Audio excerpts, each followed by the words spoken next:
তো আপনারা স্ক্রিনে সরাসরি দেখতে পাচ্ছেন বাংলায় শুরু হচ্ছে এবার ভোটার তালিকার নিবিড় সংশোধন। এই ডকুমেন্টগুলি না থাকলে আপনার কিন্তু ভোটার তালিকা থেকে নাম বাদ যাবে। এতদিন ধরে আপনারা হয়তো শুনে থাকছেন বা শুনে থাকবেন যে ভোটার নিয়ে একটা প্রচুর ঝড় উঠেছে, অনুপ্রবেশকারীদের ধরে ধরে বাদ দিচ্ছে, ভোটার তালিকা সংশোধন করছে, ভোটার লিস্ট থেকে নাম বাদ পড়ে যাচ্ছে। বিহারে 56 লাখ ভোটার বাদ গেছে, এবার কিন্তু পশ্চিমবঙ্গের পালা। এইবার আজকের এই ভিডিওটি কিন্তু খুবই গুরুত্বপূর্ণ আপনাদের জন্য, কারণ ভোটার কার্ড নিয়ে এখন যা ঝড় উঠেছে সেই বিষয়ে সঠিক তথ্য না পেলে আমাদের কিন্তু চিন্তা হয়ে যাচ্ছে।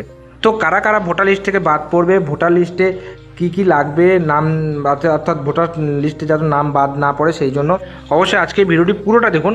আমি পুরো বিষয়টা আলোচনা করছি, আপনারা কিন্তু জানতে পারবেন। তো প্রথমেই জেনে রাখুন এই গুরুত্বপূর্ণ সংশোধন প্রক্রিয়া কেন হচ্ছে, এই ভোটার লিস্টে এত কিছু এই যে হইচই কেন হচ্ছে। বলতে সম্প্রতি বিহারে ভোটার তালিকা সংশোধনের সময় লক্ষ লক্ষ নাম বাদ পড়েছে, আর এবার পশ্চিমবঙ্গে এমনই সংশোধন প্রক্রিয়া শুরু হতে চলেছে। সূত্র বলছে পশ্চিমবঙ্গে এই সংখ্যাটা বিহারের থেকেও বেশি হতে পারে, কারণ অনেকের কাছে এখনও পর্যন্ত প্রয়োজনীয় ডকুমেন্ট নেই, আর অনেক বহু বছর আগে ঠিকানা পরিবর্তন করেছে বা পরিবার সূত্রে নাম ঢুকিয়েছে, কিন্তু যথাযথ প্রমাণ নেই। অর্থাৎ বিহারে যদি 56 লক্ষ হয়ে থাকে, পশ্চিমবঙ্গে আরও বেশি, মোটামুটি আপনি ভাবতে পারেন 1 কোটি পেরিয়ে যাবে, এমনটাই কিন্তু ধারণা। এবার ভোটার তালিকায় যদি আপনি নাম রাখতে চান, যে আপনার যদি কোনো রকম সংশয় না থেকে থাকে, তাহলে কোন কোন ডকুমেন্টগুলো আপনার মোটামুটি থাকতে হবে। তো সেক্ষেত্রে নির্বাচন কমিশন মোট 11টা সরকারি ডকুমেন্টকে গ্রহণযোগ্য বলে চিহ্নিত করেছে। কী সেই ডকুমেন্ট সেটা দেখুন প্রথমত হচ্ছে সরকার বা রাষ্ট্রায়ত্ত সংস্থার ফটো আইডি বা পেনশন পেমেন্টের অর্ডার, যদি সেটা থেকে থাকে। তো পোস্ট অফিস বা ব্যাংক এলাকার এর আইডি, অর্থাৎ এলআইসি যদি থেকে থাকে আপনার, তার আইডি, বা পোস্ট অফিসে যদি আপনার অ্যাকাউন্ট থেকে থাকে সেইটা, পাসবই। এছাড়াও সরকারি বা পৌরসভা অনুমোদিত জন্ম সার্টিফিকেট, যদি আপনার যখন আপনার বার্থ সার্টিফিকেট, যেমন কি পঞ্চায়েত, পৌরসভা, এইসব অনুমোদিত বার্থ সার্টিফিকেট যদি থেকে থাকে সেক্ষেত্রে। পাসপোর্ট যদি থাকে তো সেটা। বলছে স্বীকৃত বোর্ড বা বিশ্ববিদ্যালয়ের মাধ্যমে উচ্চ মাধ্যমিক সার্টিফিকেট, যদি আপনি উচ্চ মাধ্যমিক পাস করে থাকেন তার সার্টিফিকেট, যদি আপনি মাধ্যমিক পাস করে থাকেন তার অ্যাডমিট বা সার্টিফিকেট। এছাড়াও বলছে এনআরসি সংক্রান্ত বৈধ নথি, জাতিগত শংসাপত্র অর্থাৎ caste certificate, SC ST OBC সেটা। বলছে সরকার অনুমোদিত স্থায়ী ঠিকানা প্রমাণপত্র, যেমন কি হতে পারে সেটা আধার কার্ড, রেশন কার্ড, এই সমস্ত। জমি বা বাড়ির দলিল থাকলেও হবে, এবং পারিবারিক রেজিস্টার। এই সমস্ত ডকুমেন্টসগুলোর মধ্যে যদি কোনোটা থেকে থাকে, তাহলে সেক্ষেত্রে কিন্তু আপনার ভোটার তালিকা থেকে নাম বাদ যাবে না। এবার দেখুন কি বলছে, জন্ম তারিখ অনুযায়ী নথির প্রয়োজনীয়তা। নির্বাচন কমিশন এবার জন্ম সালের ভিত্তিতে 3টি ভাগে ডকুমেন্ট নির্ধারণ করেছে। প্রথমত, যদি 1 জুলাই 1987 আগে জন্ম হয়, তাহলে কেবল একটি নথি জমা দিলেই চলবে। আর যদি 2002 সালের পর ভোটার তালিকায় নাম থাকে, তাহলে সেক্ষেত্রে কী কী লাগবে। এবং দ্বিতীয়ত, যদি 1 জুলাই বা এত জন্ম নেয়, তাহলে একটি নথি। এবং দেখুন এই যে বলছে 1 জুলাই 1987 থেকে 1 জানুয়ারি 2002 মধ্যে জন্ম হয়, তাহলে নিজের জন্য একটি নথি এবং বাবা মায়ের জন্য আর একটি নথি জমা দিতে হবে।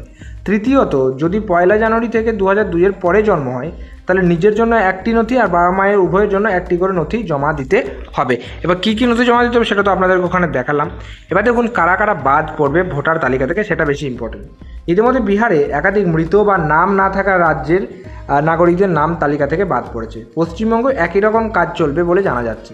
যাদের কাছে উপযুক্ত পরিচয়পত্র নেই, যাদের ঠিকানা বা বয়সের প্রমাণপত্র নেই, কিংবা যারা আগে ভোটার ছিলেন না, তারা এখন এই তালিকা থেকে নাম বাদ যাবে। তবে অবশ্যই নিজের পরিবার এবং সদস্যদের প্রয়োজনীয় ডকুমেন্ট কিন্তু আপনাকে প্রস্তুত করে রাখতে হবে, কারণ কোন সময় কীরকম কী চেয়ে বসে বলা মুশকিল। কারণ বিএলও কখনও আপনার বাড়িতে আসবে, অর্থাৎ এই যে বিএলও কখন আপনার বাড়িতে আসবে সেটা কিন্তু বোঝা মুশকিল। তখন সঠিক তথ্যগুলো আপনাকে জমা দিতে হবে। তা যদি না করেন, সেক্ষেত্রে কিন্তু আপনার ভোটার তালিকা থেকে নাম বাদ যাবে। তবে এখানে একটা সংশয় আপনাদের দূর করি, ভোটার তালিকা থেকে নাম বাদ যাওয়া মানে যে আপনি ভারতের নাগরিক নন, সেটা কিন্তু কেউ বলছে না, ঠিক আছে। ভোটার তালিকায় নাম বাদ যাওয়া মানে হতে পারে আপনি ভোটার তালিকার যে ভোটার করার জন্য যে প্রয়োজনীয় নথি লাগে সেগুলো না দিয়ে আপনি ভোটার করেছেন, সেটার জন্য আপনার ভোটার তালিকায় নাম বাদ যাচ্ছে। কিন্তু তার মানে এই নয় যে আপনি ভারতের নাগরিক নন, এটা কিন্তু তারা কখনোই বলতে পারে না, ঠিক আছে। এটা কিন্তু স্পষ্ট কথা আপনাকে মাথায় ঢুকিয়ে নিতে হবে।